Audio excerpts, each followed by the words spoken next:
So we're going to move on to our next panel, which means a little bit of a furniture shift, if you'll stick with me for a minute. I'd like to introduce our moderator for the next panel. We're going to move into discussing the Greater Bay Area and what it means for Hong Kong. I think most of you in the room are familiar with the Greater Bay Area, which is a new, speaking of branding, rebranding of Southern China and a linkage between Hong Kong and Southern China. Our moderator for today's session is Robert Grieves. He's founder, chairman, and CEO of Hamilton Advisors Limited, and also on the board of governors of AmCham. Robert, if you'd like to come up.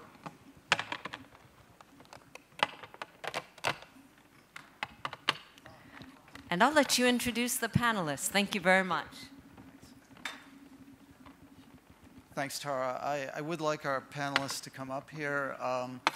I'd like to introduce or have come to the stage Tony Chan, president of Hong Kong University of Science and Technology. Emily Kong, managing director, digitization and IoT, Cisco Greater China. Richard Lancaster, CEO, China Light and Power. And last but certainly not least, John Seo, Managing Director, Cushman and Wakefield. Let's give them all.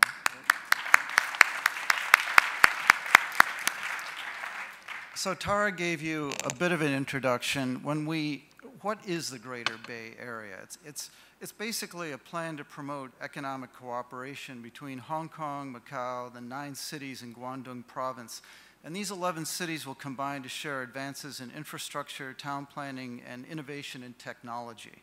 The idea is basically that a city with an edge in financial services can complement a neighbor whose strength lies in manufacturing, thereby boosting regional development. So what I want to do with our panel is discuss, they all come from different backgrounds, they're very accomplished. I want to talk about the ways in which we should think about the Greater Bay Area going forward and what the opportunities are for Hong Kong.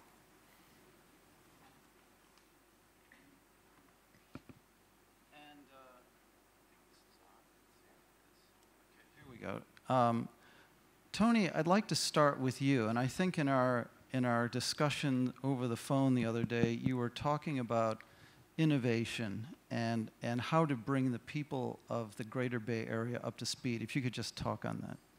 Yeah, thank you very much. You know, being the president of University of Science Technology, I think I would stick with my domain of expertise, which is higher education and innovation and technology. You know, this term Bay Area, you know, when you mention it, you think about the San Francisco Bay Area. I went to school there, so I kind of know. This term, when used in this context, you know, in this region of the world, it's not new. I'm the 3rd president of my university. The 1st president, Professor Wu Jiawei, used this term 20 years ago, 1997, at the time of the turnover. It was called the Pearl River Bay Area. I think the idea is that you have a region, economic base, but you know, beyond, culture base and so on, that the whole is bigger than the sum of the parts. I think that's sort of the idea. And typically when people look at this, they look at least 3 Bay Areas. The two I mentioned, plus the Tokyo Bay Area. In fact, you can look at the statistics. The San Francisco Silicon Valley Bay Area is actually the number 3 in the following measure compared with these 3. In terms of GDP, in terms of area, and in terms of population. But of course, we're talking about innovation. You know, size does not measure everything. In fact, this Great Bay Area that we are in is the biggest in area and the biggest in population, the number 2 in GDP. So I think what I take out of that is the ingredients are there. You know, it's like in Cantonese, you boil the soup, but you have all the ingredient, but you know, bo tong, you know. You have to know how long to do it and you know, how much salt to put in it and so on. I think that's where we're in. Second, in terms of this Great Bay Area is maybe more than the other Bay Areas, is that it's now part of a national strategy. You know, right? It's only in March this year, up in Beijing, that was mentioned. A lot of people responded to it.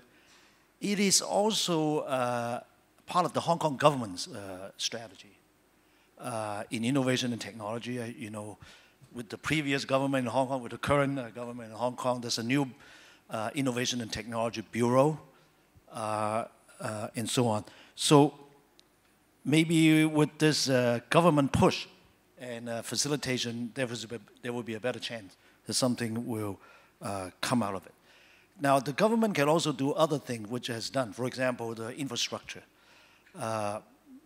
People were mentioning, we have very good access to information. We have this high-speed rail that is going to make transportation a lot more, not only easier, but it makes it easier to integrate. When I lived in the Bay Area, San Jose and San Francisco is, say, roughly 1 hour. But now, if you go to the Bay Area, the 101 and even the 280, for those of you who know, it's so jammed up, you cannot allow for 1 hour. But the high-speed rail, supposedly I was told, is like 30 minutes to Guangzhou and 20 minutes to, Foshan and so on. So hopefully, in the bridge, the Macau is coming out. The third thing I want to mention is the competitiveness of the individual cities in the Greater Bay Area is well known. But let me just focus on Hong Kong and Shenzhen. That's the two closest. Shenzhen is the real Silicon Valley of China. I mean, this is how it's viewed, especially in manufacturing, in innovation and technology. As you probably know, when you go to Shenzhen, even though it's in Guangdong, you cannot use Cantonese. You have to do Putonghua, because it's all the crazy people from the rest of China and the rest of the world who go there. This is what Silicon Valley is. Nobody's from Silicon Valley. Right? When I was studying there, San Jose, just farms, fields, actually growing vegetables. Okay, so I think it has that ingredient. A lot of the tech companies are headquartered in Shenzhen. I think Edward in the previous panel was talking about this. About Huawei, which is one of the top 10. It's Alibaba and Huawei in the top 10. That's what he was talking about. Tencent, I think it must be. Is Edward here? He must have left. Okay. He said he knew it was going to be 3 or 4. I think Tencent is number 11 on that list. And WeChat, I don't know what you have. I have WeChat on my iPhone. Is number 19. As of 2017. So whether it will go up to top 10, we don't know. But the world's largest genomic institute called BGI is in Shenzhen, and so on and so forth. And of course, Shenzhen gives Hong Kong and also multinational companies access to the Chinese market. You're in there. And, where Hong Kong is different, which is a good thing, but Hong Kong is also different, it's a bad thing, because we're not completely exactly in the Chinese market. Hong Kong has advantages, of course. I start with the universities.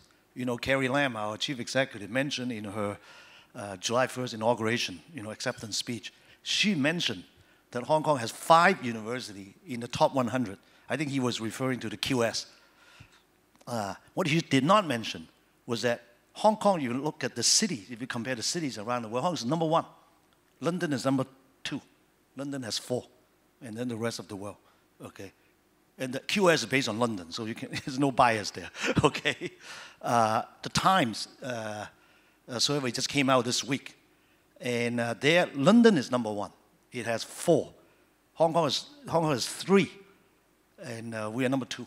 And then you have many with, number 3 and so on. So I think Hong Kong should be very proud of this achievement. And university is not just, university is a very important part of the innovation ecosystem in terms of generating new knowledge, new ideas, but also educating entrepreneurs and people who can go and do their thing. So I think it's very important. The rest I think you know about. Hong Kong is very international. You look at this room. I'm sure some of you have kids going to school in Hong Kong, and you have you fly around Hong Kong, free flow of information, you can get Gmail, New York Times, YouTube, Facebook, and so on and so forth, rule of law, and low tax, both personal and corporate tax. Those are very important. So these individual competitiveness, these features are actually complementary. For example, it's well known that for China, south of the Yangtze River, there are really no top really ranking university. I think the best one is Shin-Sen University in Guangzhou. It's just about 10 or just off the top 10. The cities in Guangzhou and Shenzhen are trying very hard, investing huge amount of money to try to, they know this is a big gap. But if you put us together, I've said this, if you put Hong Kong and Shenzhen together, there's also no peers around the world. The thing is, by putting just the two doesn't mean the chemistry will take place. I think that's our biggest challenge. I should mention also, it's not just Greater Bay Area is more than just these two cities. There's Guangzhou. WeChat is in Guangzhou, not in Shenzhen. Okay, there's Dongguan. Dongguan is between these two, Guangzhou and Shenzhen. It's really thriving. Shenzhen is out of space. Huawei is moving its headquarters, or much of it manufacturing, to Dongguan. I'm in the academic scientific institution. What most people in Hong Kong do not know is the Pearl River Delta is a scientific center of the world. For example, in Daya Bay, you know where we get our electricity. CLP is sitting here, okay. But as part of China, we'll get to him in a minute. We'll get to Richard. Yeah, sorry. Is one of the world's leading neutrino experiment. Okay, I mean you know that. You went there to visit, Richard. In Dongguan, there's one of the greatest light source that China is finishing. It will finish, I think, in 2018. This will give you an example. This is very important. That attract the talents from around the world. And then, of course, the Shenzhen River Loop, right, that you heard about. I don't know how this happens. It belonged to Shenzhen, but now it belongs to Hong Kong. It belongs to Hong Kong. It's for Hong Kong-Shenzhen collaboration in innovation and technology. So it's very relevant. How is it going to actually do that? We'll see. The Hong Kong Science and Technology Park is in charge of developing it. Now, I want to talk about, just very briefly, the opportunities. Obviously, for the business community in Hong Kong and for the professional services community in Hong Kong, many of you are represented here, this should offer great opportunity, I would imagine. I think of this as CIPR on steroid, okay? Well, you know about CIPR. I think, but for the other organizations like university and so on, for our students, this offers great future potential. If you graduate from Hong Kong, I would say if you graduate from MIT, most of MIT graduates do not stay in Boston, okay? There's no contract that says they have to stay in Boston. But where do they go? Well, they go everywhere in the US, they come to Shenzhen. But here in Hong Kong, if it's next door, it will be great potential for our students. Then it will attract more talent to come in. It will be a virtuous cycle, we hope. Of course, for our research, it's very important for the innovation economy. We can then have access to the research support in mainland China through our platforms within this greater Bay Area. Okay, that's the hope. It will hopefully be a new force in the Hong Kong economy. This is to achieve the vision that many people have. Hopefully, it will attract multinational and mainland companies to set things up in Hong Kong, to take advantage of this advantage. It's kind of happening already. As many of you know, Huawei has, a shop set up, BGI has shop set up in Hong Kong. But for the multinational to come here, they need to see all these ingredients. Just to have the advantage of Hong Kong is not enough. They got to have the Chinese market, they got to tap into the Chinese talent, and so on. And I think the most important opportunity for Hong Kong is actually for our young people. Because if you read the newspaper, young people say, I cannot buy a flat, okay? I graduate, let's say with a STEM degree, I go become a salesman for technological companies. There's no future for me. And then that we have to tackle that. Last thing I want to say is just a few challenges. It's not easier said than done. First of all is politics. One country, two system. Now you have one bay, two system. Is it going to work? Even the high-speed rail with the border, one place, two inspection is dragging on. Can we have something that will make that happen? Will the Hong Kong government be proactive in pushing policies? The Hong Kong investment in R&D is the lowest of all the developed countries. The point is, as a percentage, GDP is like less than 0.8%. China is almost 2%. Singapore and Korea is more than 3%, and so on. Immigration, I mentioned already. Is the Hong Kong government going to give tax credit to multinationals who come here and set up shop? Apple just opened an R&D lab in Shenzhen, just within this year. Why not Hong Kong? I don't know. But I think the biggest challenge, I'll start with this, is I think the cultural and mindset of Hong Kong society. there's a lack of confidence that we can do it. There's a bit of a risk adverse. They're more stable profession than innovation and technology. Right? You invest, you do a startup, you invest in technology, probably 90% will fail. And for Hong Kong, people's culture and mindset, that leaves a kind of stigma that many people do not want to go into. That takes time to change. And finally, politics in the sense of, how do we view the opportunity across the border? Do you look at it as positively, which I do, or do you look at it as negatively, which some people in Hong Kong do? So I think that's the biggest challenge. Thank you, Tony. I mean, we were talking earlier on the phone, and getting that innovation culture out of your university and other universities and into society is a tough one, because when Frank Wong from UST founded DJI, he went to Shenzhen. He didn't do it in Hong Kong, and that's a challenge. Thank you for mentioning it, but I think we should be asking ourselves why he went. I think somehow I know him very well, obviously. Rather than accuse him of not staying in Hong Kong, we should ask why, what were we missing so that the future Frank Wang would set up shop in Hong Kong. We should ask him to come here to speak. By the way, he mentioned crossing the border is already one challenge. He actually has mentioned that publicly. If you make the border crossing simpler, then it will be more like going from Silicon Valley to San Francisco. Even Hong Kong could be the San Francisco of this Silicon Valley, the new Silicon Valley. So it's a great vision, but already we're talking about borders, politics, and how to transfer innovation. I'm trying to think about who we're going to cast in the new TV series Baywatch. But while I'm thinking of that, I'm going to go to you, Emily, and ask you to give your views on this big idea. About TV casting? I'm not sure if I'm the best person to represent the TV casting, but thanks AmCham for inviting. I hope I add on to the stage not just the diversity of gender, but also diversity of the industry. So I came from Cisco. So for those who are familiar and not familiar with Cisco, Cisco is a technology company. We are not from Shenzhen, unfortunately. We are found in California, in San Jose, but we've been in Shenzhen for over 20 years. So we start our China operation in 1994, and we have had the honor to witness the China's ups and downs, and more importantly, we see the vast opportunity in China, so we invest heavily in China. We continue to invest in China, and most recently, instead of Shenzhen, we picked Guangzhou, so we set up our Cisco Innovation Center in Guangzhou. So just a little bit of resonation to our today's subject. The reason we picked Guangzhou, other than we did that before the Greater Bay Area initiative came out. But Guangzhou, just to put things in perspective, Guangdong as a province represents 100 million of population. To Wakhan is basically the entire France and entire Canada put together.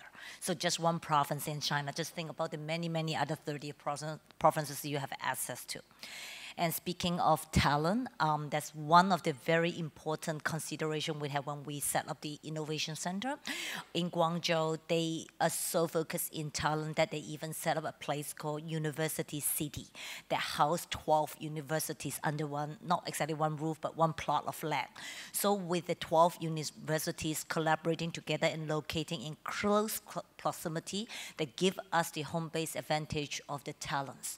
We are able to attract and also recruit our young and the millennials to come and join the workforce, which is actually the foundation of what we focus in the innovation and also incubation. I think that's very, very, very important.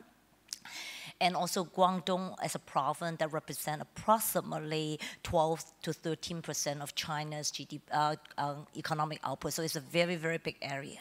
So bringing that home to the Greater Bay Area, now we are talking about not just Guangzhou or Guangdong, we're talking about the 11 cities. Hong Kong, Macau, Guangzhou, Huizhou, and all the other that we just mentioned about Shenzhen, Zhongshan, Foshan, and Dongguan. Putting all those together is estimated to be about 4.6 or $4.62 trillion by 2030. It's not that far away from here. I mean, 2030 is pretty much like within another decade. It's going to be the biggest Bay Area, number one Bay Area, bigger than New York, bigger than San Francisco, and bigger than Tokyo in that aspiration. So there's a lot of opportunities, and technology definitely play a part. So being a technology company, we don't build the railway, we don't build the road, but we power the connectivities. So there are like three key elements that we consider, and they are priority and part and parcel to our initiative in supporting the Greater China, the Greater Bay Area in the Greater China region. So one, obviously, is the economic prosperities. So with the vast opportunities, the largest addressable market is a massive opportunity for American companies, for the global companies, but also for the local companies within China, from Hong Kong, and from the East Asia region. That's economic prosperity. That's definitely very big. There are other areas moving to about WeChat. Earlier, the panelists mentioned about the Googles, the Facebook, the others. The social dynamic is another area that technology can facilitate and power and empower.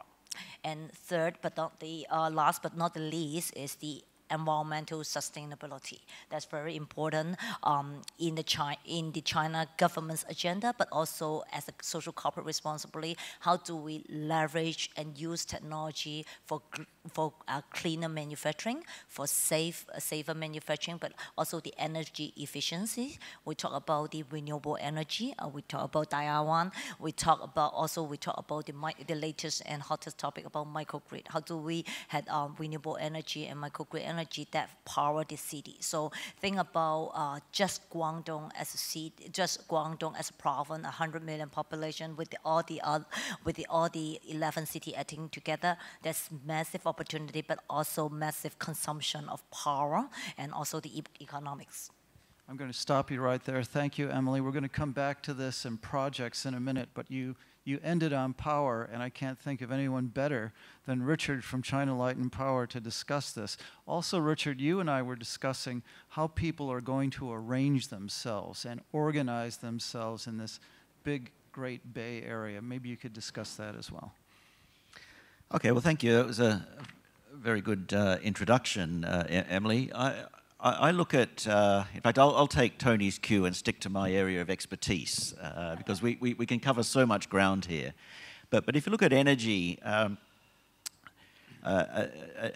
is a shift that has been happening in the Greater Bay Area, a shift from traditional manufacturing into high-tech, more data-oriented industries. And there is an important consideration of how are you going to power all of this in the future. And when you look at a data or a high-tech industry, their requirements for power are very different to a traditional manufacturer. The quality of the power supply has to be almost perfect. No disruptions, no glitches. It has to be almost 100% reliable, and it also has to be clean. So we are seeing this shift. We have seen it already in Hong Kong in the 1980s, where industry moved from Hong Kong across into the Guangdong area. We're now seeing a shift of that traditional industry out of the Greater Bay Area into other places further west, and new industries coming in and replacing those. Now, when you look at highly reliable and clean energy for an area such as the Greater Bay Area, enormous population, nearly 70 million people, geographically spread out, very dense urban environments. And I can look back over CLP's history and perhaps draw some important parallels and some considerations from that.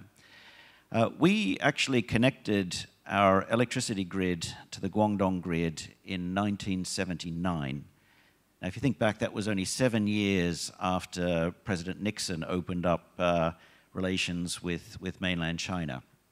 So that was the very first time that we started to think about connecting our electricity networks. And we have steadily strengthened that connection and are continuing to do so today.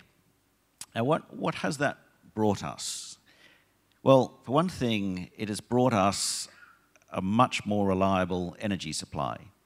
We can live perfectly well in Hong Kong. We have sufficient capacity to meet all of our needs without the backup of the Guangdong system. But by having that backup there, it just means that we can add a new level of reliability, so that if, as we've seen with many very strong typhoons coming through this area, Hong Kong, I think, stands out as a city where there is almost no interruption to the electricity supply. So that strength of that interconnection actually helps with reliability in Hong Kong. The second thing it's brought us is the opportunity to access clean energy. Nuclear power is zero carbon energy. It has zero carbon dioxide emissions or emissions of any kind. So to think of trying to build a nuclear power station in a densely populated city like Hong Kong is unthinkable. But by opening up the access to sites in Guangdong, we have been able, over the last more than 20 years, to bring clean and reliable nuclear power into Hong Kong. That has also had a benefit in keeping our power affordable, because nuclear power is basically driven by the capital cost of the plant, and you have no fuel costs that introduce a lot of volatility into energy prices. So that interconnection has brought us more reliable, cleaner, and more competitive power. And if you think to the future, if we are trying to introduce renewable energy into our fuel mix, the opportunities in Hong Kong are very much constrained by the amount of land that's available to us. And we will always be faced with the question, should we use that land for renewable energy, or is there another purpose, which could be residential housing, hospitals, universities? There is a lot of competition for land. But by opening up our thinking, opening up our borders, we can site renewable energy facilities in a much bigger area outside the dense urban environments. And that just opens up more possibilities for us. So I think from just looking at the power requirements for the future, just looking at the opportunities that we can get that will be open to us with a Greater Bay Area, it doesn't mean that Hong Kong loses its energy independence. It means that we have more opportunities, we have a greater access to new opportunities, and that will bring us actually a better power supply. And I think you can apply that analogy, not just looking at energy, but whether you look at transport, whether you look at education, there are so many opportunities that will be open to us. So you are a nuclear power advocate, Richard? Yes, I am. Which is not popular in all parts of the world, but certainly here, I guess. It's not, but you look back over 20 years in Hong Kong, our investment in Daya Bay has brought us tremendous benefits. And there are some examples where nuclear power has been absolutely tremendous, reliable, completely safe, and operations have been to a very high standard. There are many, many examples of that around the world. There are a handful of examples where things have gone wrong, and I don't think we should judge the entire industry just on a handful of examples. We need to learn from those, but it can be done.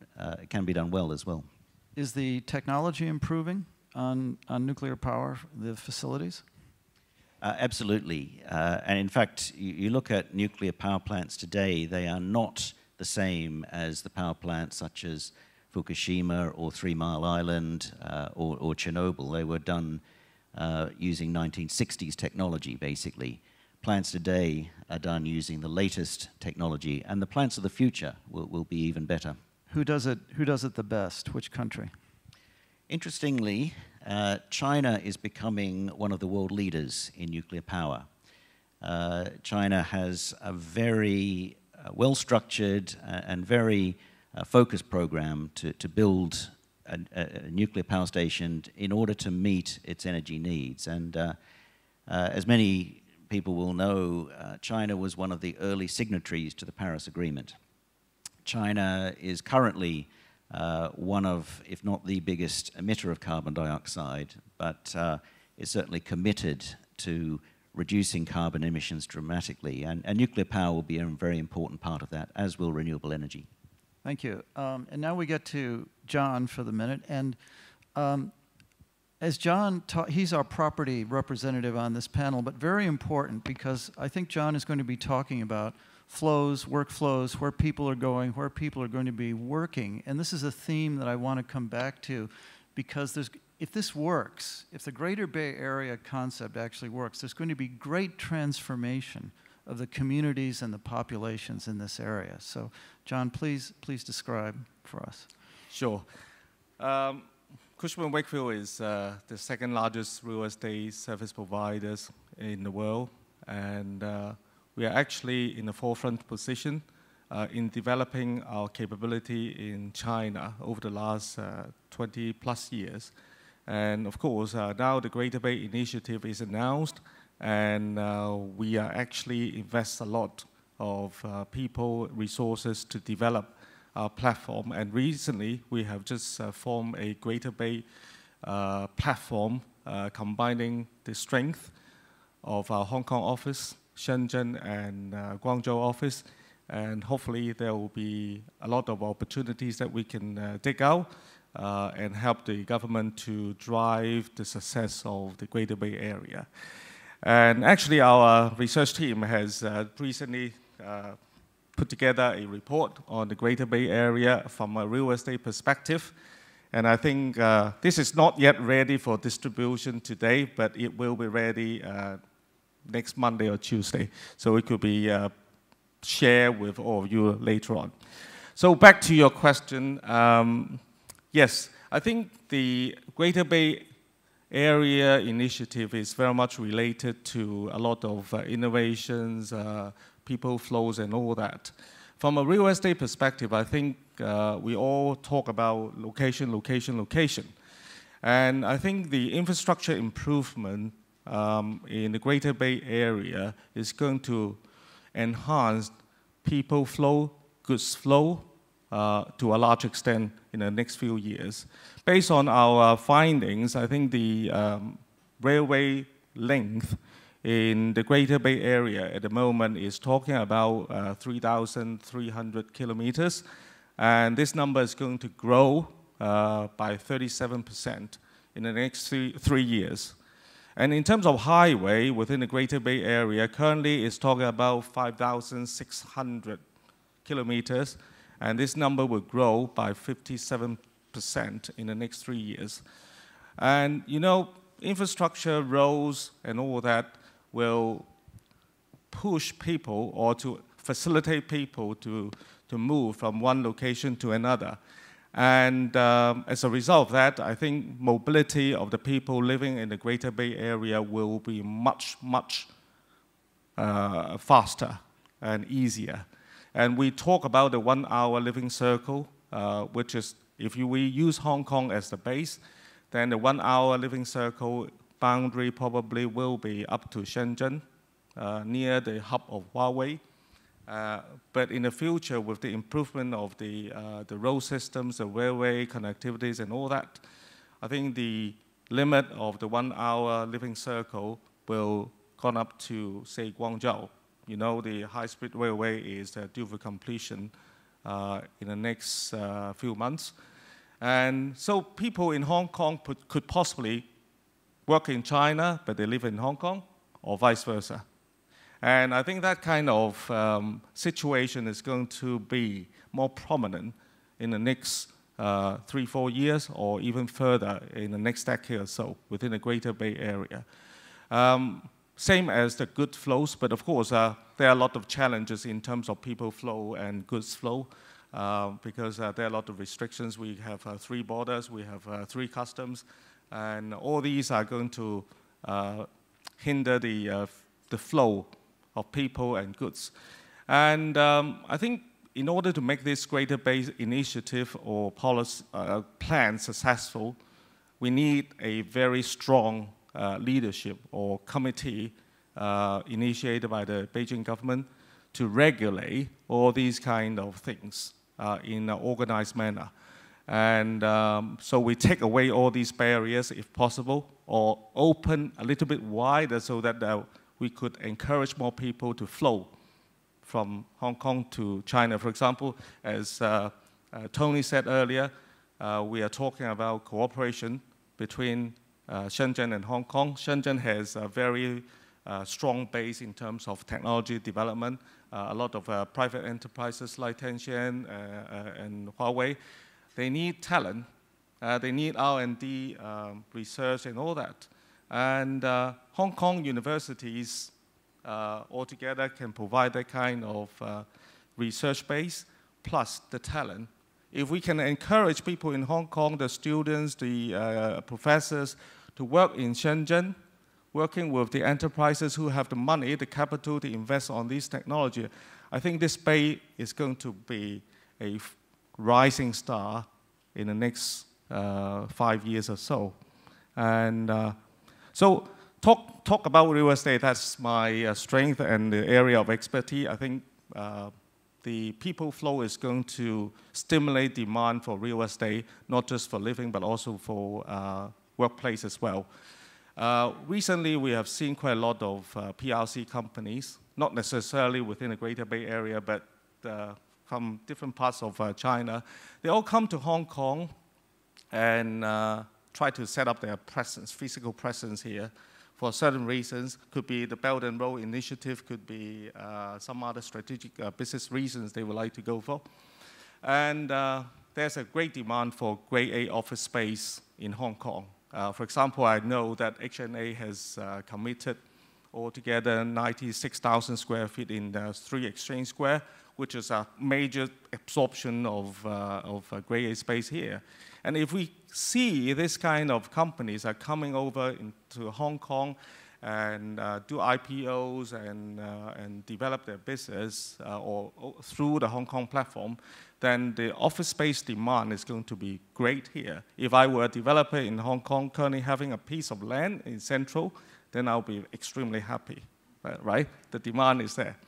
Whereas in terms of residential, because everybody is so concerned about where the price is going to be up or down, so and so, I believe that residential pricing in Hong Kong is going to be very much sustainable on the upside, because I believe the people in the Greater Bay Area, especially the high net worth people, will come to Hong Kong more to buy the property here.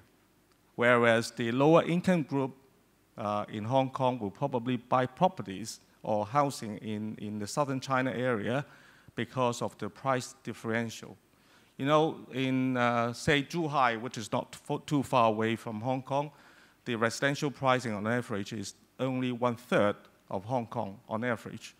And just talking about 30 minutes on the bridge to be completed very soon. And I think that price differential is going to be narrower in the future when people on the eastern side of the Pearl River Delta go there and buy properties there. I've seen an article not too long ago saying that people in Hong Kong are getting more excited to buy properties in Zhuhai because of the bridge effect. So please see John after the panel if you want to buy in Zhuhai. Right? I really want to, but I'm in short of cash, unfortunately. Will prices in Shenzhen ever be higher than in Hong Kong for residents? Actually, price in Shenzhen has already appreciated quite a lot over the last 2 years. Based on our record, it's already doubled. And, but still, Hong Kong is a crazy market all the time. And Hong Kong is a free market. Apart from people from China, there are buyers coming from overseas. And Hong Kong, you know, the shortage of land issue is never been resolved, and it's quite a challenge. So I think for such a small place with a lot of demand from different parts of the world, including local residents as well, price in Hong Kong is going to be very much sustainable unless there's a crash. That's another story. So there's an Eastern Commercial District now being developed, or East Kowloon, Kowloon East. Is there any other area in Hong Kong that would benefit from connectivity to other parts of the Greater Bay Area? Sure. I think the western or northwestern part of Hong Kong, for example, the Hong Shui Kiu area, the Tuen Mun area will benefit from this Greater Bay Area once the physical connectivity in the Greater Bay Area is improved. You know, the government has been going through a kind of public consultation process for the Hong Shui Kiu area being developed as a hub in the northwestern part of Hong Kong. And if the project is kicked off and a few years' time, that one will become a very good opportunity for developers or for residents and for those people who would like to work there, because it's very close to Shanghai, and you know Shanghai is it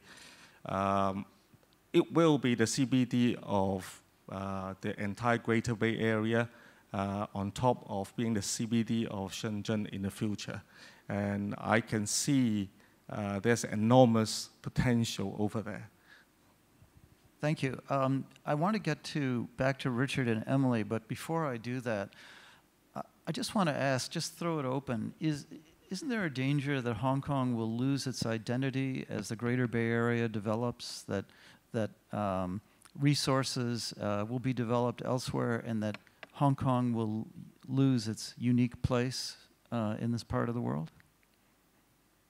Tony? Yeah, we'll talk about this on the phone. Of course it can happen, but I think we have to look at this positively. I mentioned about San Francisco.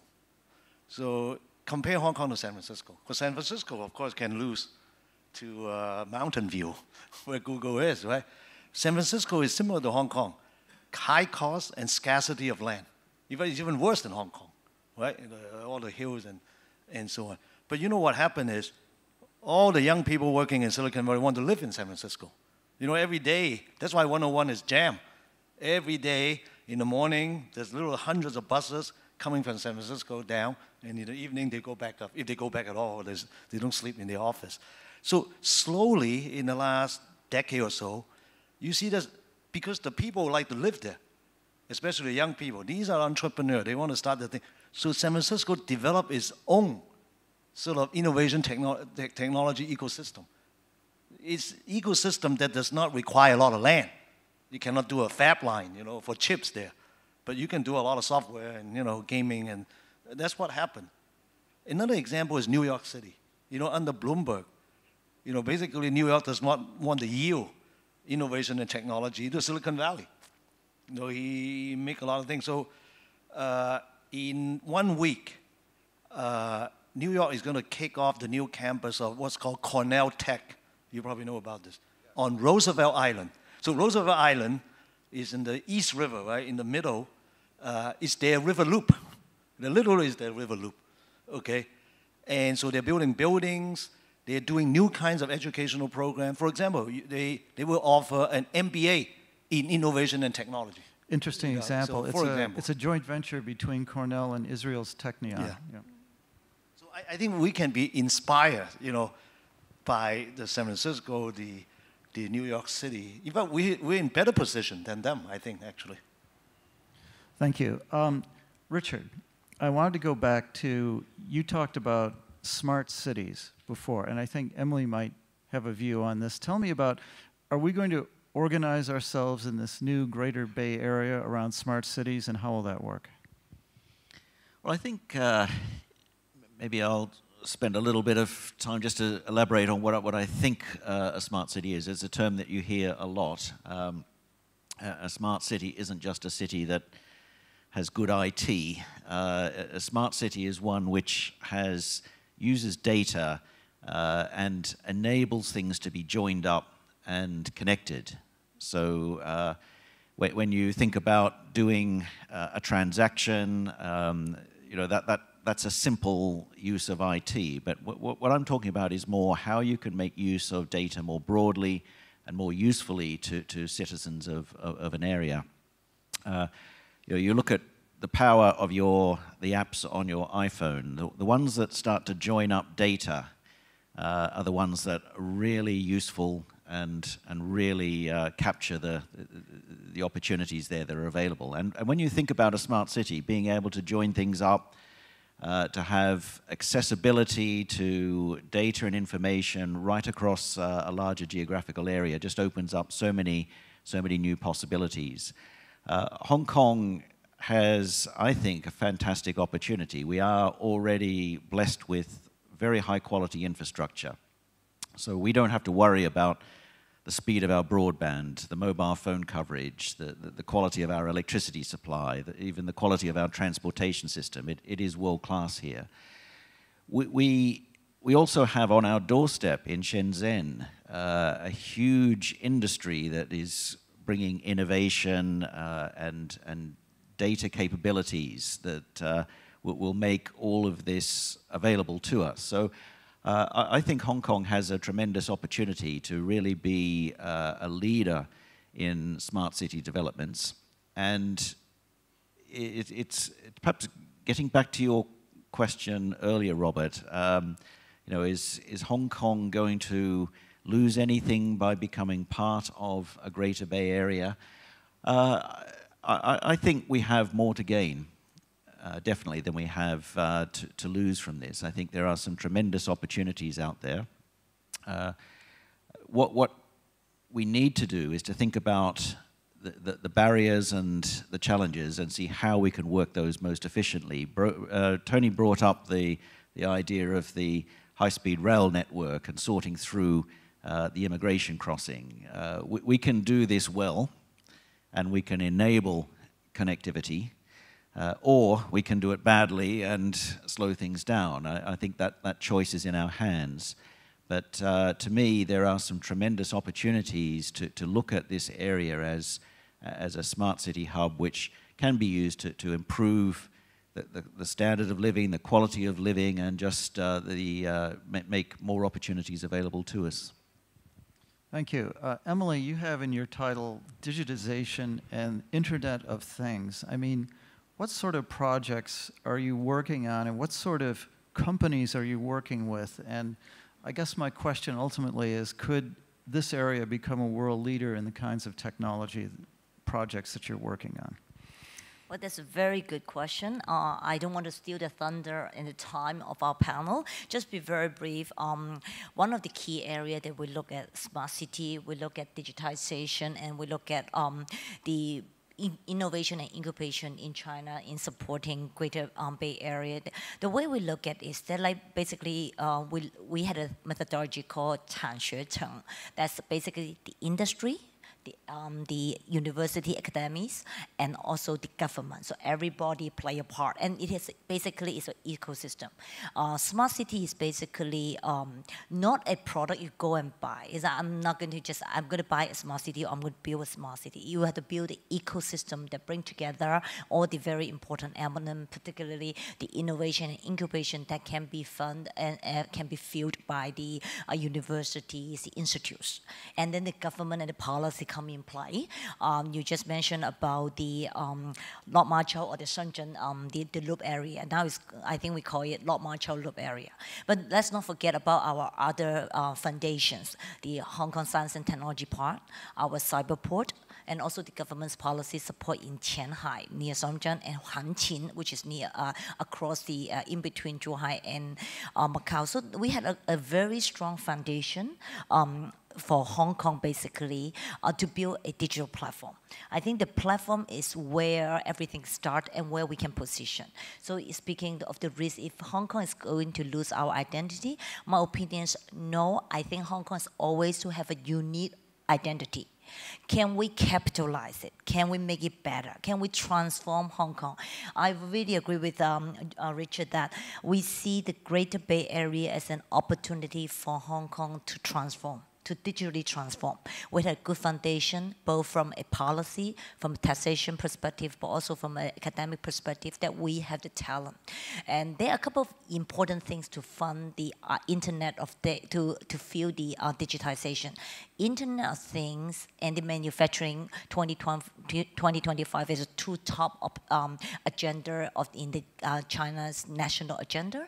So how do we support that from a policy perspective, but more importantly, use of technology to support it? So we mentioned about the energy, clean manufacturing, green mobility, and moving of people. Moving with the open up of not just about moving the people in between the city, but within the city. So we have a lot of new innovation that we work together with some with institutes in the next generation of mobility, autonomous driving, share rides, and even the next generation of commutes. And how do we facilitate the innovation and incubation? People do not just go to work and then suddenly I'm going to be here to innovate.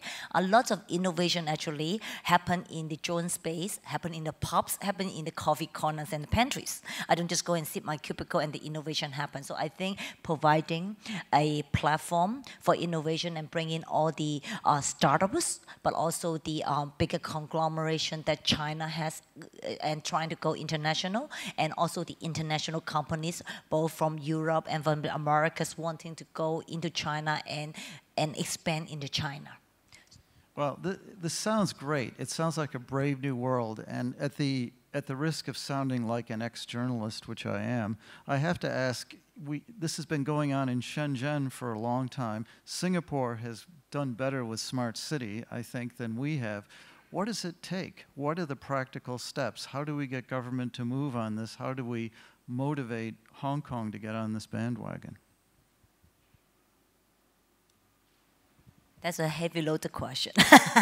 Well, I think that, as I mentioned, we see smart city is not just a building of the building or getting a building smarter. So it has to build an ecosystem. The government, I think with the new the leadership in place, with the Innovation Bureau, I think we had the step of the foundation. Then to really drive it forward is really require the industry to come into play. And also the academics has played an important part of the innovation, but how can we rally and orchestrate the industries and the investment, but also more importantly, present the opportunity to the, I would say the startups, the enterprise, or attract the entrepreneur to come into to Hong Kong as a city. Why Daejiang is in Shenzhen, not in Hong Kong? How can we make Hong Kong a better place to attract the talents? So having Cyberport, having science and technology part, and having the future Lok Ma Chau loop could be a good potential. How can we accelerate? I think the challenges is basically in terms of the resources. And Hong Kong has no shortage in the financial funding resources, but we had a shortage in terms of the talent resources. How do we attract more talent? We grow and train talent here. How can we attract talent from other parts of the world? And then the other challenges is on the timing. This is a very fast-moving economy, very fast-moving in the technology world. So we can't just sit here and let's see what is going to happen in the next 5 years plan. So timing is very, very important. And at this moment, I do not yet see, I think we need to rally faster and orchestrate the industry to come to play.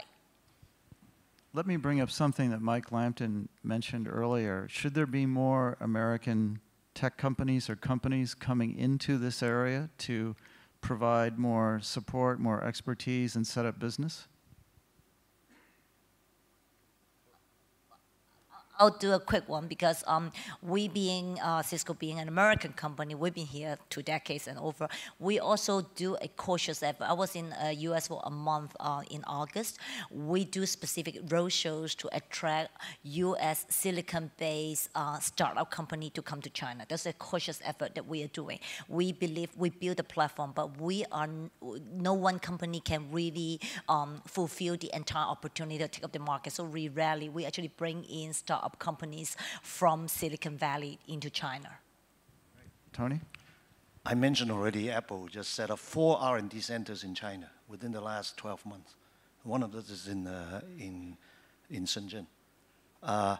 So I think I already mentioned, we should try to bring in more multinational, but also mainland companies to come to Hong Kong to set up some sort of value addedness, not just the front-end business. I think this is actually what Hong Kong can do. But I don't think it's just to invite them to teach Hong Kong what to do. I mean, maybe they can, I'm not saying, but if that's the only reason we bring them in, we'll never be strong on our own. People will come, if that's there, they will, go directly without skipping you. So we bring them in and try to use them to build up our own strength. Our government is like to mention, for example, MIT just set up their first global innovation hub in Hong Kong. Why are they here? I know the people involved. They're here because they know the advantages of Hong Kong. They want their undergraduate to come and live in Hong Kong, but they're really interested because of Shenzhen. They want the student to be exposed to there. The Karolinska Institute from Sweden in biotech is in Hong Kong. Right? They're also looking at the China, but they like Hong Kong. Yeah, so I think those are the reasons. I want to come back to the earlier question about what do we need to do smart city and so on. I think in a way it comes back to this mindset question and in a way politics, because I think there's a culture in Hong Kong. As many of you local especially know, the more you do, the more mistakes you make. The less you do, the less mistake. If you don't do anything, you don't make any mistakes. Is by definition. Well, and when we do things, we want to do it properly, do it well. And Hong Kong has been doing great, right? The infrastructure, the power, the MTR. But I think in this technological world, things are changing too fast. I think if you just use the old model, for example, I mean, you were mentioning someone early this morning, the KPMG panelist. You go to China, you don't need to take your wallet. Even a beggar will use Alipay because nobody carries cash. So you want to get it, you cannot get the money. Where are we? We're still using Octopus card. When I was in London a few months ago, they have the Oyster card, but there's also something else I never heard of. It's like you can use your credit card, and it's like an Oyster card. It's tied to your. So I think it's closer to Alipay or WeChat Pay. So these things change like literally in a small number of years. So if we have the old mindset, we'll never catch up. Thank you, Tony. I want to go to the floor and see if there are any questions. If anybody has, with our remaining time, we're getting close to any questions. Yes.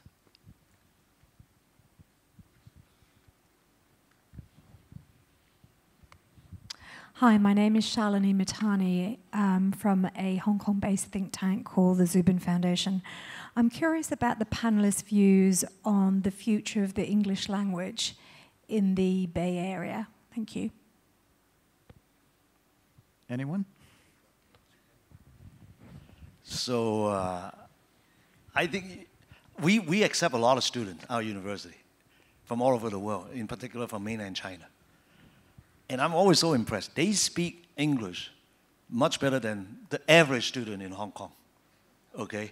Now, some of them already spoke it fluently before they came to Hong Kong, but many of them learned it while they were in Hong Kong. In fact, some of them speak it so well. I asked them, were you born in the US? By the way, it's always American accent, okay?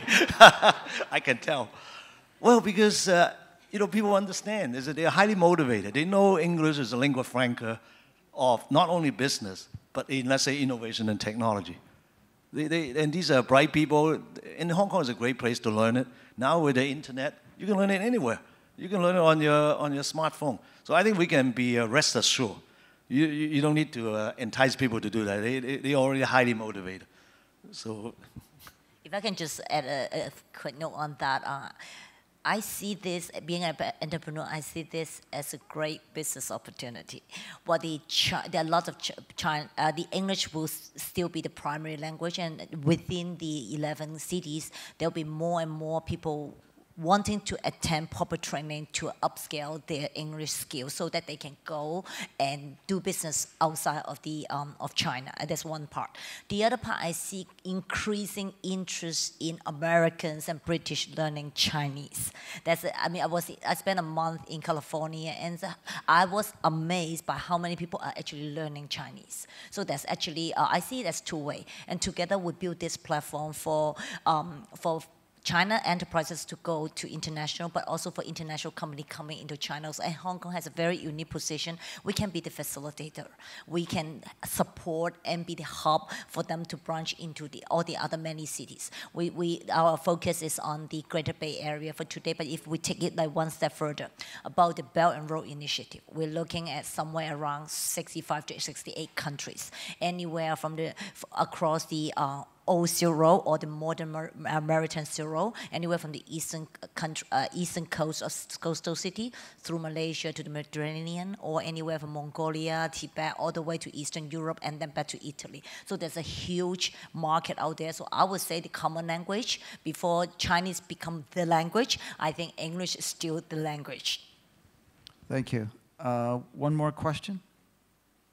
Just see time for one more.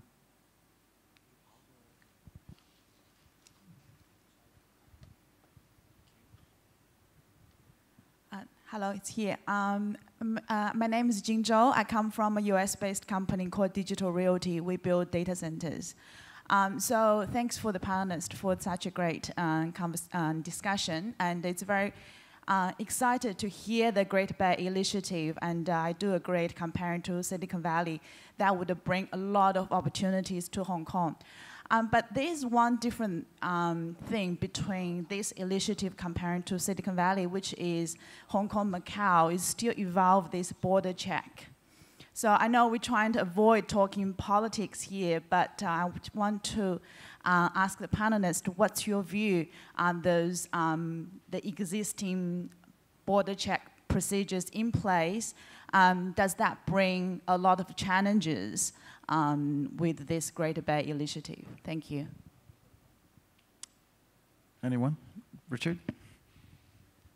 You've raised one issue that does need to be thought through, and obviously when you think about a Greater Bay Area, you need to think about harmonization of a number of areas. Immigration controls is one issue that we would need to address, and that flows through into quite complex issues, such as we're seeing with the high-speed rail connection in Hong Kong. There are many parts of the world where these issues have been streamlined and worked through, and I think if you approach the Greater Bay Area in the right way, that this is a regional hub where free flow of people, free flow of capital, free flow of ideas, intellectual property can all be addressed. The issues are complex, they're important issues, but there can be solutions which will make this work efficiently. And I look at many issues, taxation, for example, when people are based in Hong Kong and work on the mainland. Once they've worked a certain number of days, they're triggering taxation, personal taxation. So there's many issues that will need to be worked through. But if you take the concept and approach it constructively and work through all of these issues and try and make them as efficient as possible, and I think the Greater Bay Area can succeed. If we get bogged down on these, then it will take many years, and I think we'll lose a lot of opportunities if we don't get this right. Thank you very much. I think we're going to have to leave it there in the interest of time, but I'd like to have everyone thank our panel for this great discussion. Thank you very much.